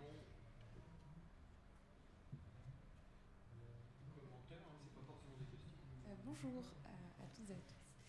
Moi j'ai une petite question parce qu'hier j'étais un peu passive dans un débat avec 3 autres garçons et en fait c'était sur la question des quotas pour la discrimination positive à l'embauche des femmes, notamment commentatrices, en tout cas dans les postes de journalistes sportives. Et donc il y avait vraiment une scission entre un qui comprenait la démarche mais qui disait que forcer la discrimination positive dans le sens où obliger à ce que ce soit forcément une femme qui va être embauchée la prochaine fois, ça pourrait en gros on prend une femme alors qu'il y avait peut-être un homme qui était plus compétent, et d'un autre côté il y en a un autre qui disait oui mais en même temps si on pousse pas le truc ça va jamais s'enclencher. Et moi j'étais hyper passive parce que en même temps j'ai un petit biais on va dire, et c'est vrai que je savais pas trop quoi en penser parce que pour un tout autre exemple qui n'a rien à voir, mais quand on a dénoncé au festival d'Angoulême qu'il n'y ait pas assez de femmes qui aient le Grand Prix, 4 en des décennies entières, comme par hasard l'année d'après c'est une qui a le lauréat, enfin qui est lauréate. Et du coup il y a encore une fois une question de légitimité. Est-ce qu'on m'embauche ou est-ce que je gagne parce que je suis une femme et que ça fait débat, ou est-ce que j'ai vraiment les compétences? Et du coup vu que vous avez l'expérience, j'aimerais qu'on éclaircisse. Je vais vous donner ma position personnelle, qui n'est pas une réponse universelle, mais qui est ma position. Moi, je suis tout à fait pour l'instauration des quotas, parce qu'on se rend compte que, en fait, si on attend gentiment que ces messieurs blancs d'un certain âge, désolé, je vise personne, mais voilà, en fait, ça arrive pas. Ça arrive pas. Donc, en fait, on est obligé de les pousser, et on en avait discuté au sein de l'asso.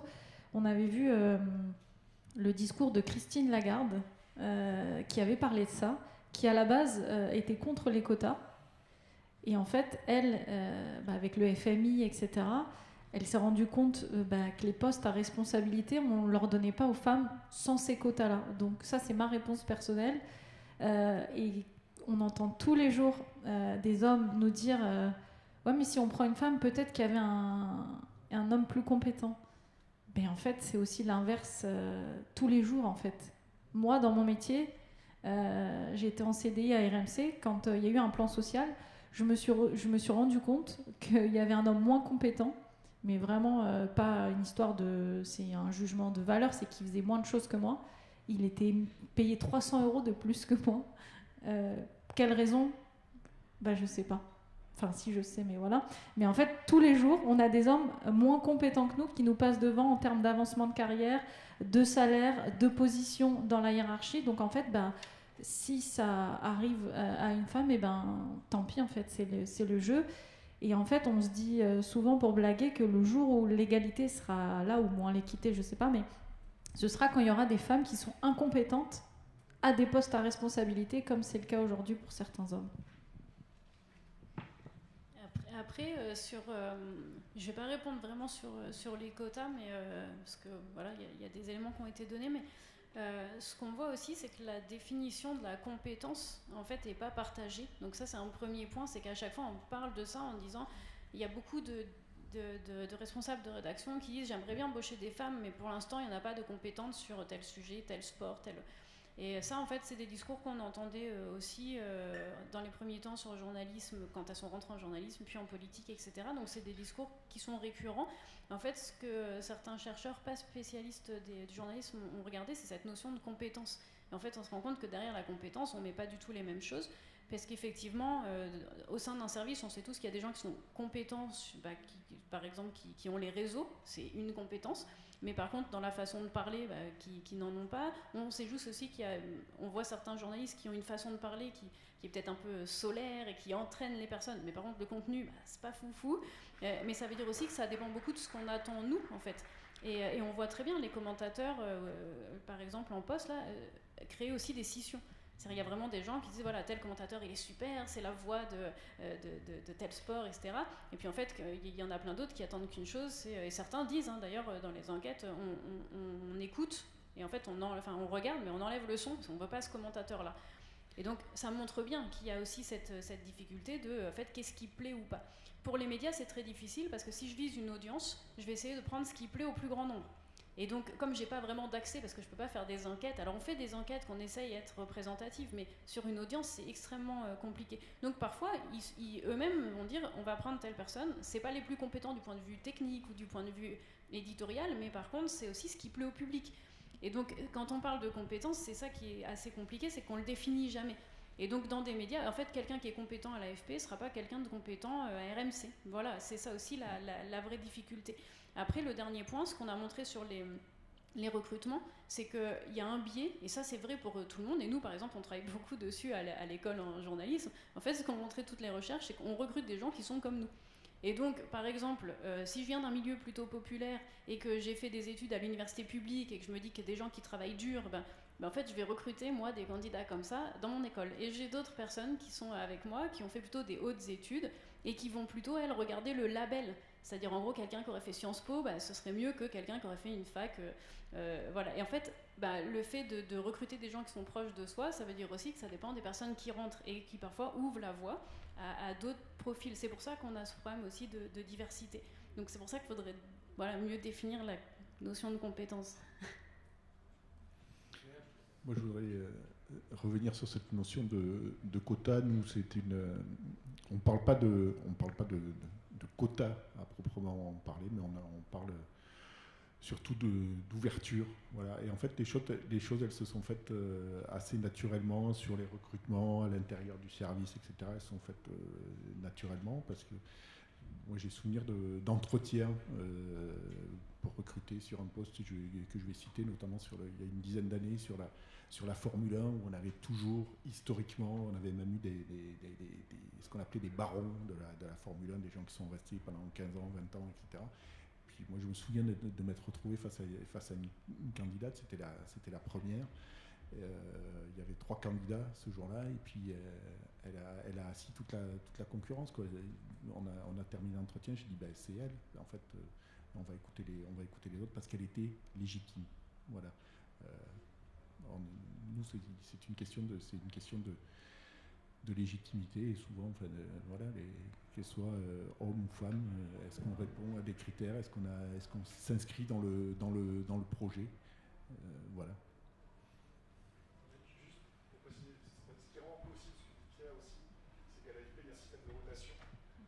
Tous les 4-5 ans, les gens changent de poste. Donc, précisément parce qu'il y a cette rotation, on peut faire jouer ce jeu de remplacer, de changer et de féminiser. C'est vrai que dans des rédactions qui sont plus fermées, c'est plus compliqué. Et encore faut-il trouver des femmes qui soient candidates pour les postes. Voilà. Si vous avez besoin de CV, on a un annuaire qui regroupe 200 femmes. Il y en a des motivés. Non, mais nous, on a des critères de sélection et d'entrée. Il y en a certains qui peuvent être au-dessus. Parce que c'est enregistré. Je disais juste que si Pierre avait besoin de candidates, on a un annuaire sur notre site internet qui réunit nos plus de 200 adhérentes, et souvent maintenant les rédactions vont chercher là où on peut leur en soumettre s'ils en ont besoin. Alors nous, le recrutement, c'est ce que je disais tout à l'heure, le recrutement chez nous, il est assez normé, il passe directement soit par les écoles de journalisme, soit par un système de bourse ou par l'apprentissage. Les gens passent d'abord par la voie générale, avant ensuite de faire le tour des services, et quelque part tout le monde fait son marché et vient recruter les jeunes journalistes qui arrivent chez nous, et possiblement les femmes, justement, pour le service des sports. D'accord, merci. Est-ce qu'il y a une dernière question rentrée? Merci. Bonjour. Je ne sais pas trop si ma question est pertinente ou pas, mais je me demandais si vous parliez des supporters qui parfois font partie aussi de toute cette idéologie misogyne un peu et tout. Est-ce que dans les rédactions, il n'y a pas, notamment pour les sports dits populaires, en tout cas je pense au foot et pas au golf, mais est-ce qu'il n'y a pas aussi un truc un peu de vouloir plaire au public, et du coup une logique un peu marchande, ou faire du sensationnalisme? Je pense à tous les débordements de l'after sur RMC et tout,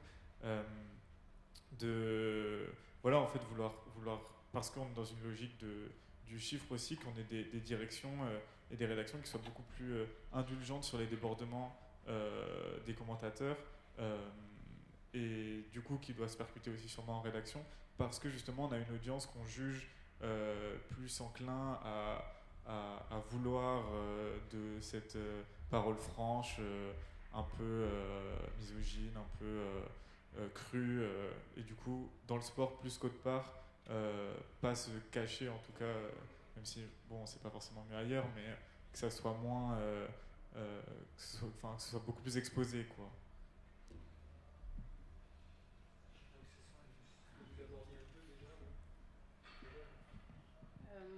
Après, c'est compliqué de répondre parce qu'effectivement, c'est pas quelque chose qui va être affiché comme tel, mais de fait, on sait que les rédactions s'adaptent au type de public qu'elles visent, mais aussi au type de public. Par exemple, il y a certains médias qui sont à plus de 80% avec un lectorat masculin.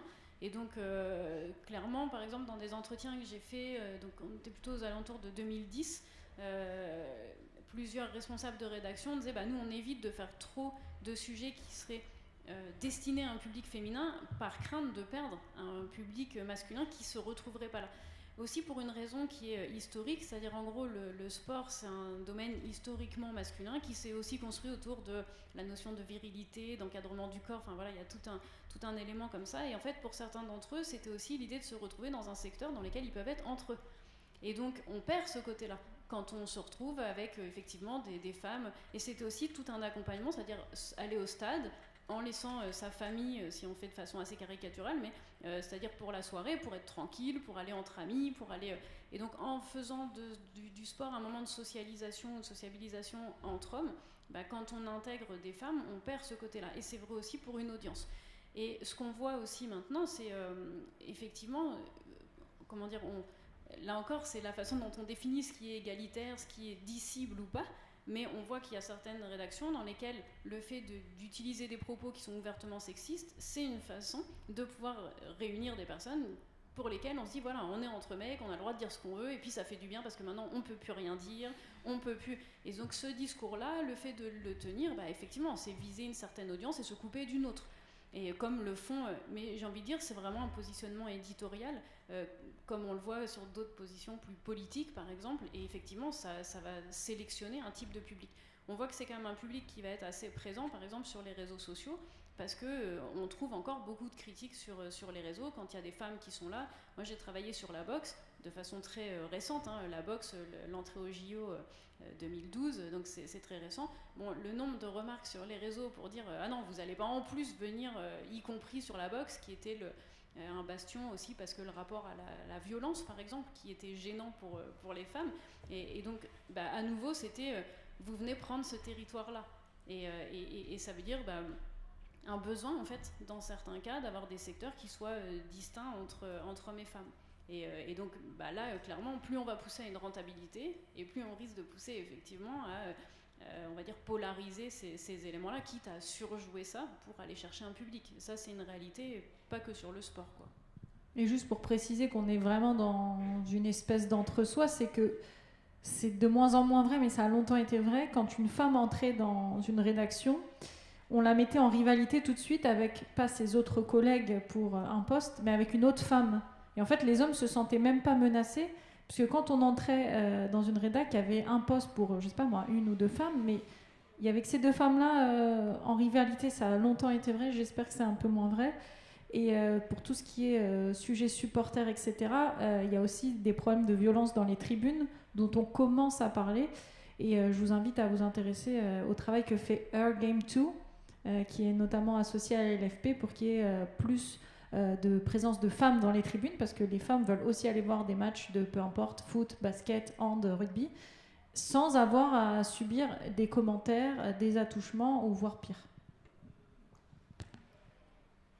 Je crois qu'on est un peu obligé de s'arrêter. Je vous remercie beaucoup pour l'échange.